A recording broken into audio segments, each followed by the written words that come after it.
Coba dipikirkan. Nah, ini Prima berdebar. Wah, duk, duk, duk, gitu jantungnya paling ya. Ya, nah, coba yang lainnya.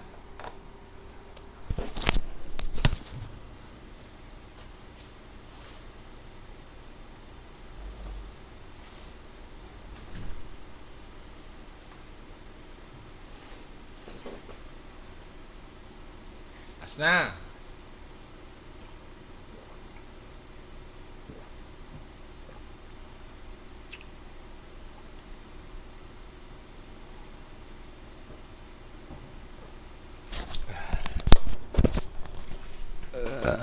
Ini harus coba Asna. Gimana nih Asnawati? Ya. Ada enggak contoh yang lain? Yang komunikasi non verbal ya. Yang normal. Nah, kalau Prima berdebar katanya kan. Di sini kan ada mimik, gerakan tubuh, gerakan otot, merah mukanya gitu. Itu kan sebagai komunikasi atau perilaku yang normal. Nah, coba kalau Asna bisa ndak berikan contoh? Bukan yang istilahnya yang normal, ya normal. Kalau seperti orang mukanya merah gitu kan, apa? Apa tersipu-sipu gitu loh. Itu kan normal, ya. Apalagi, oke. Nah, apa? Pikir dulu ya. Nah, apa?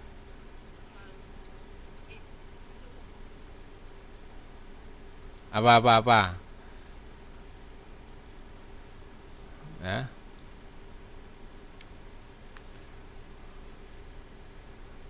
Apa? Coba apa? Bukan komunikasi berwarna rangkap loh ya. Ah. Oh, gembira. Oke. Ya, yang nomor dua jangan jangan langsung ke nomor lima ya. Ini kan kalau gerak tubuh kan normal ya. Kemudian mukanya merah normal. Terus si Prima berikan contoh berdebar-debar pak, gedek gedek gedek jantungnya, ya kan? Atau atau tersipu-sipu dia kan?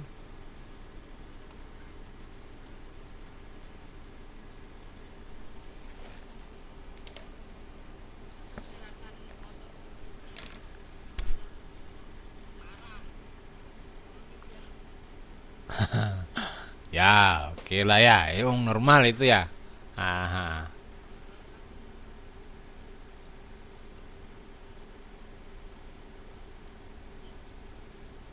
Ya, oke ya. Kita lanjutkan ya. Yang jelas. Kemudian yang ketiga adalah tindakan-tindakan nonverbal saling terintegrasi ya. Ini maksudnya saling terintegrasi ya. Ini bukan terintegrasi tapi terintegrasi ini ya. Terintegrasi di sini ada G-nya ini ya.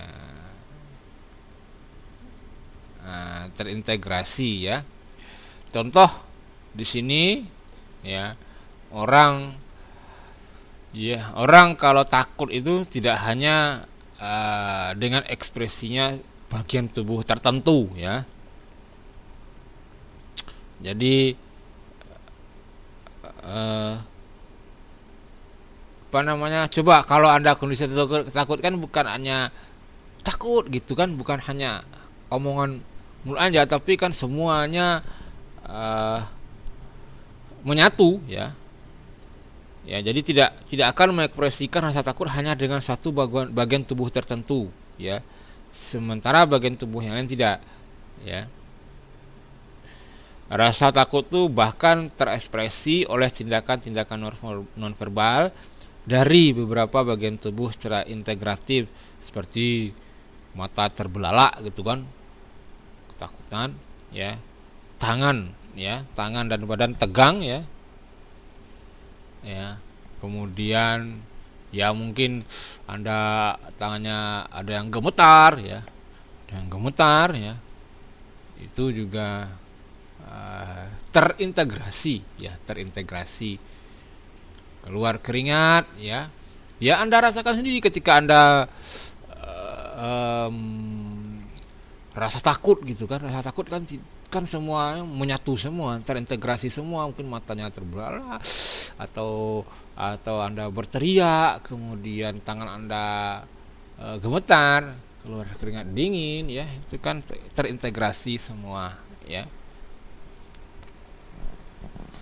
Nah, itu termasuk kepada tindakan-tindakan non verbal saling terintegrasi, ya. Ini mulai masuk satu orang lagi, ya, Mbak Brigita ini, ya. Sambil saya absen juga. Menangis karena sedih. Dia komunikasi non verbal, ya. Kemudian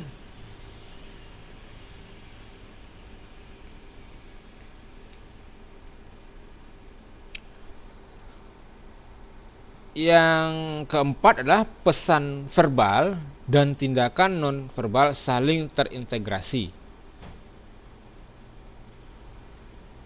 Nah, misal di sini kan ketika orang marah, ya, orang marah kan itu dia keluar kata-kata, ya, keluar kata-katanya itu verbal, kemudian diikuti dengan ekspresi wajah dan gerakan tubuh yang emosional, ya. Anda bayangkan aja ketika Anda marah gitu kan, Anda mengeluarkan kata-kata marah gitu kan, kata-kata terserah Anda mau bilang apa, dalam arti ini kan tulisan ataupun lisan, kemudian akan diikuti oleh gerak tubuh Anda, ya, itu gerakan non verbal. Nah, itu sangat mendukung sekali komunikasi verbal dan didukung oleh komunikasi non verbal, ya.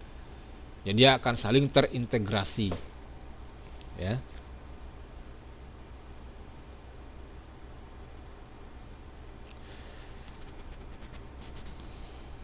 Nah, kalau, ya, ada juga misalnya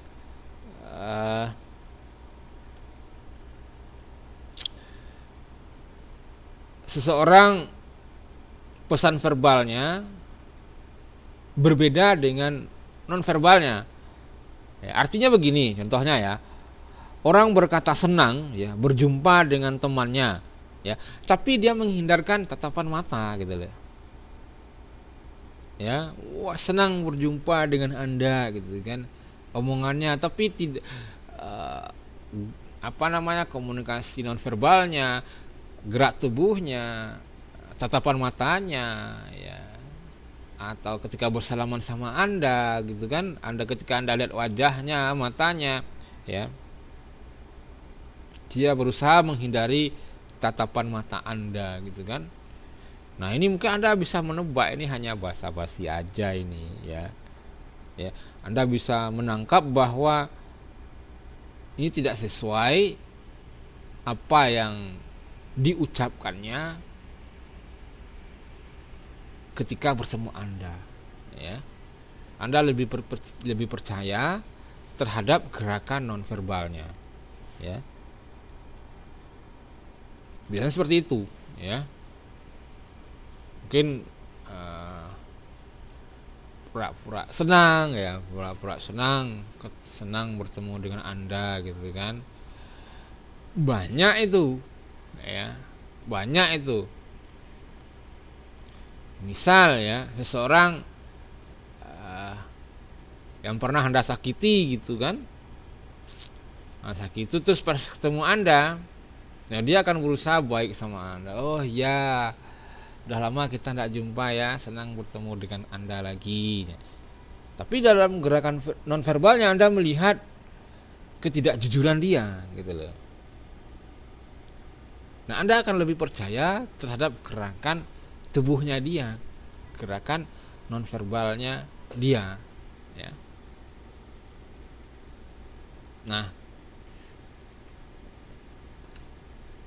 paham enggak apa yang saya sampaikan kira-kira ini, ya?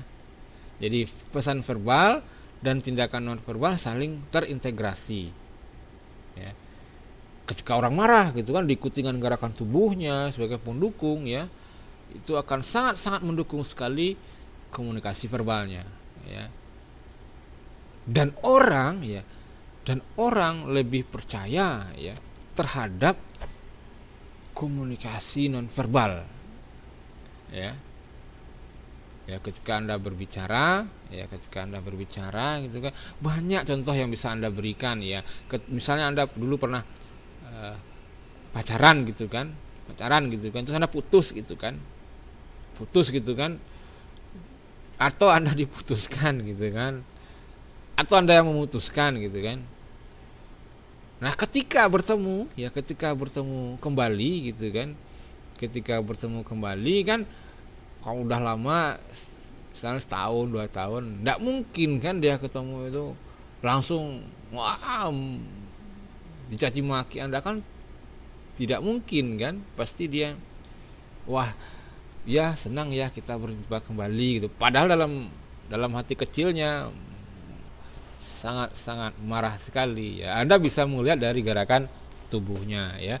Ini saya ambil absennya juga. Ini Grace juga sudah ada ya, sudah dapat ya. Wah benar ini ya, Asnawati pura-pura tidak suka padahal masih cinta kan. Nah ini kan dia melihat dari gerakan tubuhnya ya, kayaknya dia benci gitu ya. Ya kayaknya dia benci, tapi dalam gerakan tubuhnya ini pura-pura dia ini ya. Ya pintar ini Asnawati ini ya, berarti pernah mengalami paling ini ya. Oke, kita lanjutkan ya. Kemudian yang kelima ya. Nah, ini semakin apa ya? Semakin menuju babnya semakin jauh kok, komunikasinya semakin mendalam dan enak juga dibaca dan dipahami ya. Seperti ini ya. Ya. Seperti ini ya, pesan komunikasi nonverbal bermakna rangkap. Ya. Maknanya rangkap ya.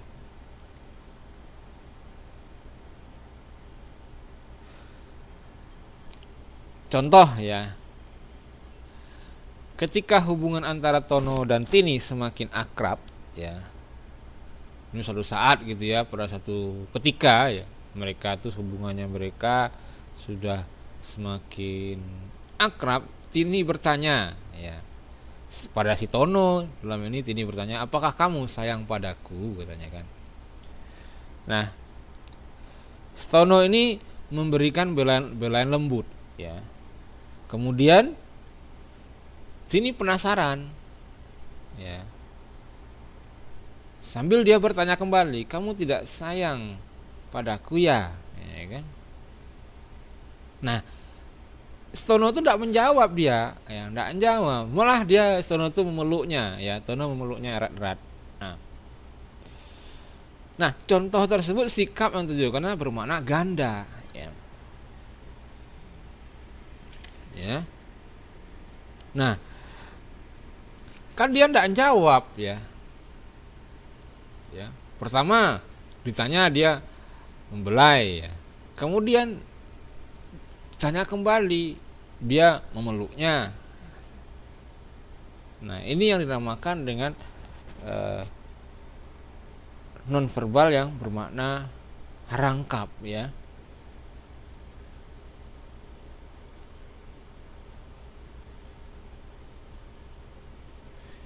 Nah ini mungkin hal-hal ini terjadi ya, bermakna ganda atau rangkap ini ya.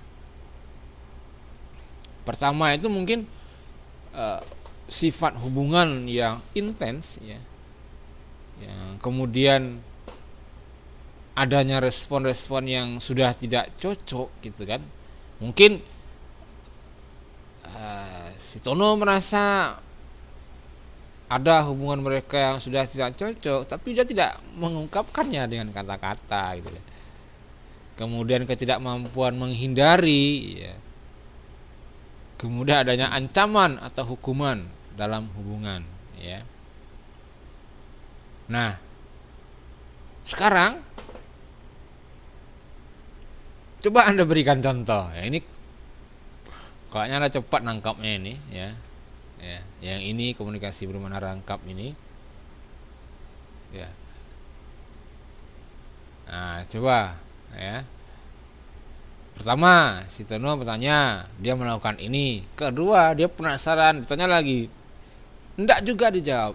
Dia lakukan lagi komunikasi non verbalnya. Nah, ini kan rangkap jadinya. Pertama gitu kan. Ya, ya Ika, ya selamat malam, malam juga ya, enggak apa. Pertama, misal kalau saya tuh kan mungkin wah, mungkin Stono ini dimulainya rambutnya wah dia sayang sama Stini gitu kan. Terus Stini cara lagi dalam hal Stono ini wah masih belum percaya, dipeluknya erat gitu kan. Itu makna pertama gitu kan. Nah, makna yang lain kan ada ya. Mungkin Anda bisa juga menebak gitu kan. Ya. Dari hal-hal yang dilakukan oleh si Tono ini ya.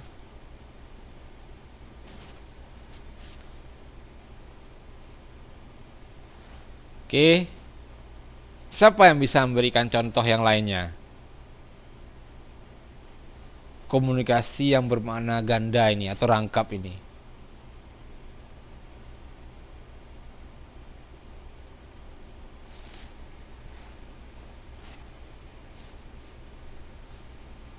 Hah? Coba, ayo siapa?